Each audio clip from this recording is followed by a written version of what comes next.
เจ้ามื้อนี้มาเบิ่งการสร้างสาพัฒนาโดยเฉพาะแม่นพื้นฐานโครงหล่างนั่นก็คือถนนหนทางหนทางนี่ล่ะเจ้าท่านผู้ชมในปัจจุบันนี้เห็นได้ว่าเส้นทางหลายๆเส้นหลายสายแม่นกำลังมีการอัปเกรดและบางเส้นทางนี่ก็ถือว่ามีการก่อสร้างใหม่และบางเส้นทางก็ถือว่าเป็นเส้นทางที่ได้มีการก่อสร้างเติมถนนเส้นเก่าเพื่อนำใช้ให้มีการขยายให้กว้างออกแล้วก็มีการปูยางขอหรือว่าอัสฟัลต์ใส่ตื่มเจ้า และนอกจากนั้นบางเส้นทางก็ถือว่าได้เปิดนำใช้อย่างเป็นทางการแล้วเจ้าหลายคนก็ยังบ่เข้าใจบางเส้นทางที่เพิ่นบอกว่าก่อสร้างไปแล้วมีการเก็บเงินนั่นถือว่าหลายคนยังบ่เข้าใจฉะนั้นมื้อนี้เราจะมาโอ้ร่วมกันและก็ให้ท่านผู้ชมได้เข้าใจสำหรับผู้ที่ยังบ่ทันเข้าใจเนาะเจ้าจะมาเบิ่งข่าวนี้ก่อนก็คือข่าวการเปิดนำใช้เส้นทางจากทางเทศบาลเมืองไส้จำพรหาด่านน้ำอ้อน ถือว่ามีความยาวทั้งหมดนี่แม่น35กิโลเมตรระยะลงมือก่อสร้างของเพิ่นนี่แม่น3เดือนเด้อเจ้าและนอกจากนั้นหลังจากที่ก่อสร้างสำเร็จนี่ก็มีการบำรุงรักษายาวไปตื่มอีกถึง5ปีเจ้าโดยอิงตามข้อมูลข่าวสารจากทางกรมประชาสัมพันธ์สนยนี่เพิ่นเปิดเผยให้รู้ว่ามอบรับและเปิดนำใช้เส้นทางจากเทศบาลเมืองไชจำพรหาด่านน้ำอ้อน โดยพิธีมอบหับได้เปิดน้ำใสเส้นทางจากเทศบาลเมืองไส้จำพรหาด่านประเพณีน้ำอ่อนชายแดนลาวเวียดนามแม่นได้จัดขึ้นในตอนเช้าของมื้อวันที่12มีนา2026ที่เทศบาลเมืองไส้จำพรแขวงบ่อดีคำไส้โดยให้เกียรติเข้าร่วมของทานสอนไสศรีพันดรนายกรัฐมนตรี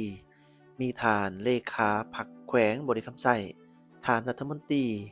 หัวหน้าห้องว่าการสำนักงานนายกรัฐมนตรีบรรณาธิการห้องรัฐมนตรีกระทรวงที่เกี่ยวข้องท่านเอกอัครราชทูตแห่งทศวรรษเวียดนามประจำสปปลาวพร้อมด้วยการนำแขวงบริคำไซแขวงฮาติงแขวงเงะอ่านเวียดนามตลอดหอดการนำเมืองไซจำพรและบริษัทที่ให้การช่วยเหลือทึ่นก่อสร้างเส้นทางดังกล่าวเข้าร่วม โดยเส้นทางดังกล่าวเป็นเส้นทางปูยางอัสฟัลต์มีความยาว35กิโลเมตรในนั้นเส้นทางเขตเทศบาลเมืองมีความยาว2กิโลเมตรมี4ช่องจราจรทางขึ้น2ช่องทางลง2ช่องและละแต่ละช่องมีความกว้าง3.5เมตรความยาวกว้างคู่กลางทาง2เมตรความกว้างของคลองระบายเบื้องละ0.7เมตร ซึ่งรวมความกว้างของหนาทางแม่น14เมตรและรวมความกว้างของพื้นทาง17.4เมตร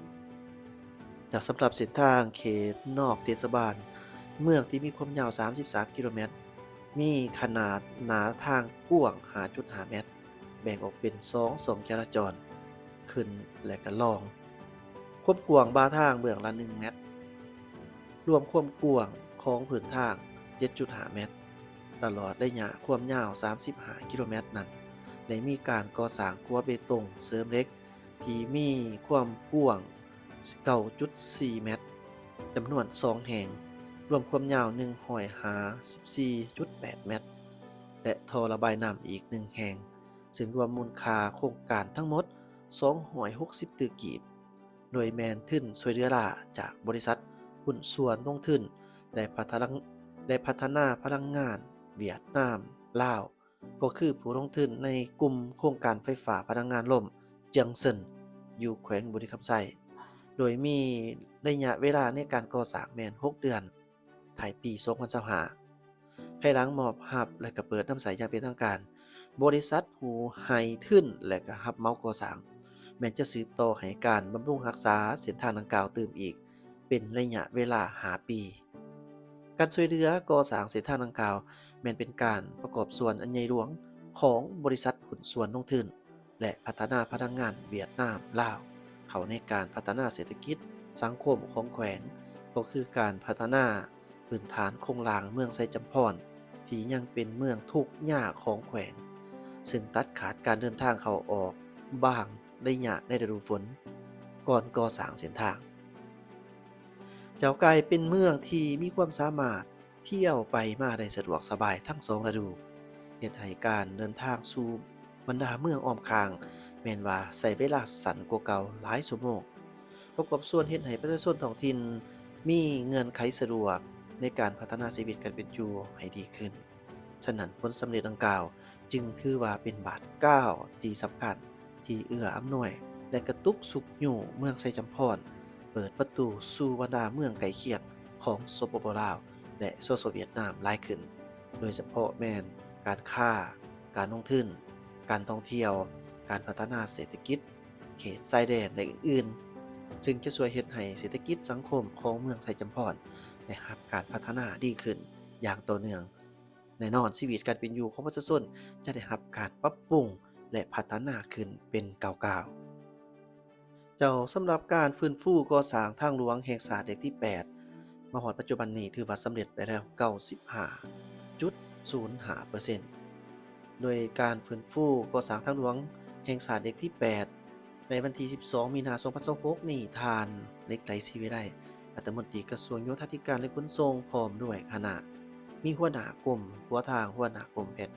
แผนการในการลดเงินและพนักงานวิชาการก็ได้ติดตามความคืบหน้าของโครงการฟื้นฟูก่อสร้างทางหลวงแห่งชาติเลขที่8ช่วงที่ได้รับผลกระทบจากภัยพิบัติธรรมชาติ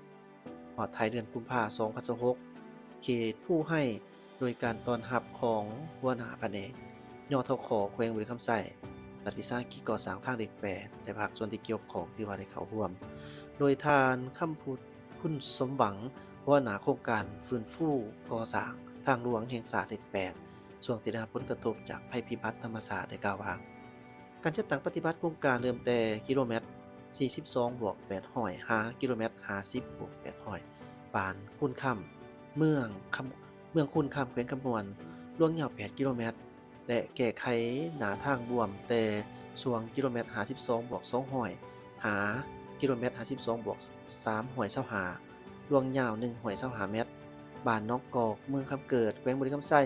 ช่วงทางดังกล่าวแม่นได้รับผลกระทบจากภัยพิบัติธรรมชาติฝนตกหนักติดต่อกันหลายมื้อแล้วเฮ็ดให้ดินเซาะเจือนหน้าทางถึงตัดขาดในช่วงต้นเดือนสิงหาคมปี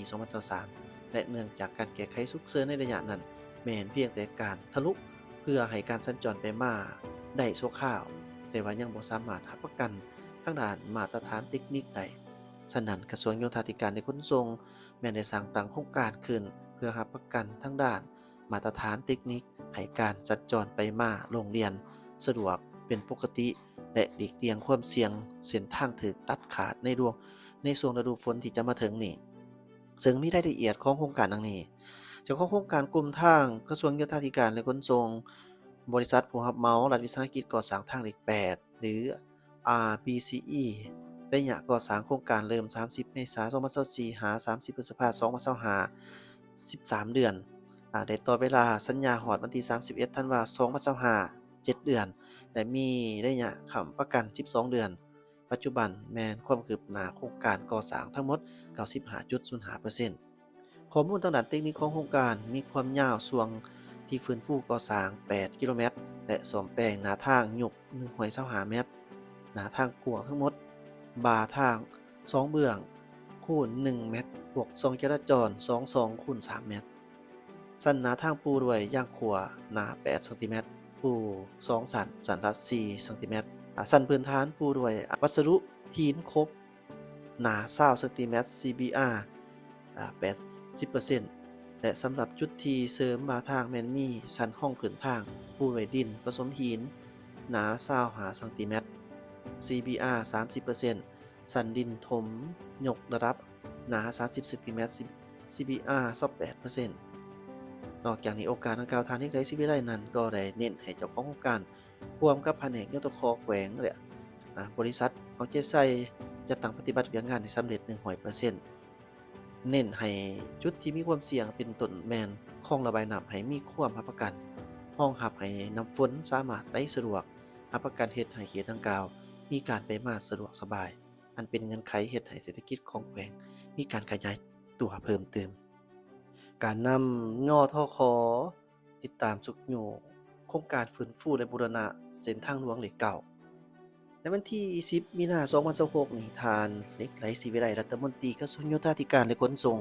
แม่นได้เคลื่อนไหวติดตามและสุกอยู่ความคืบหน้าของโครงการฟื้นฟูและบูรณะรักษาทางหลวงแห่งชาติเลขที่9โอกาสนี้ทาน อัครอินทวงศ์หัวหน้าโครงการแม่นได้รายงานให้รู้ว่า